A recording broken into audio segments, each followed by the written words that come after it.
আসসালামু আলাইকুম। কেমন আছেন সবাই? কুকিং টাইমে আজকে রান্না করছি কবুতরের মাংস। কবুতরের মাংস আলু দিয়ে রান্না করব।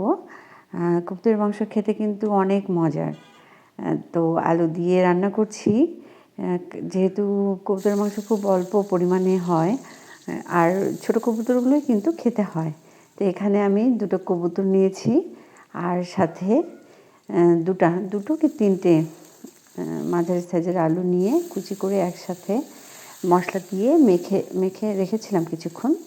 তারপরে এই তো দেখতেই পাচ্ছেন পেঁয়াজ বেরেস্তা করে আর কিছু মশলা অ্যাড করে কষিয়ে নিয়ে এই যে মাংসটা ছেড়ে দিয়ে এখন সব কিছু মিলিয়ে খুব ভালো করে কষিয়ে নিচ্ছি।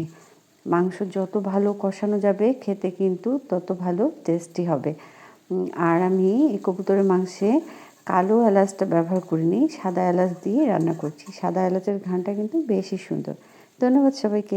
আসসালামু আলাইকুম। আশা করছি সবাই অনেক ভালো আছেন। কুকিং টাইমে আজকে রান্না করছি গরুর মাংস। গত কয়েকদিনের গরমে আসলে ভালো মন্দ কিছুই রান্না করিনি। তো আজকে আবহাওয়াটা বেশ ঠান্ডা ঠান্ডা আছে, তাই গরুর মাংস রান্না করছি।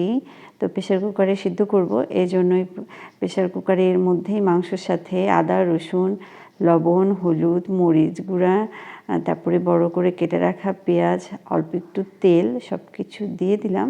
দিয়ে এই যে ভালো করে মাখিয়ে নিচ্ছি। যত ভালো করে মাখানো যাবে মাংসের মধ্যে মশলাগুলো কিন্তু তত ভালো করে ঢুকবে আর কি।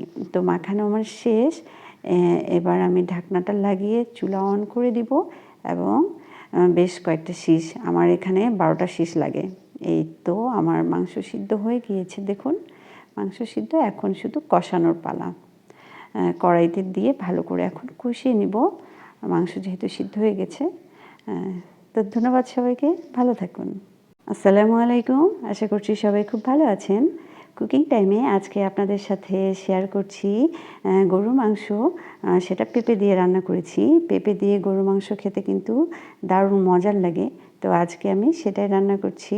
রান্না করা প্রায় শেষ। এই ঝোলের পানি দিয়ে দিয়েছি, সেটাই এখন ফুটছে। রান্না আমার শেষ। অনেক মজার একটা খাবার কিন্তু। এই যে দেখুন রান্না শেষ, থেমে গেছে। দেখতেও কিন্তু অনেক সুন্দর লাগছে। ধন্যবাদ সবাইকে।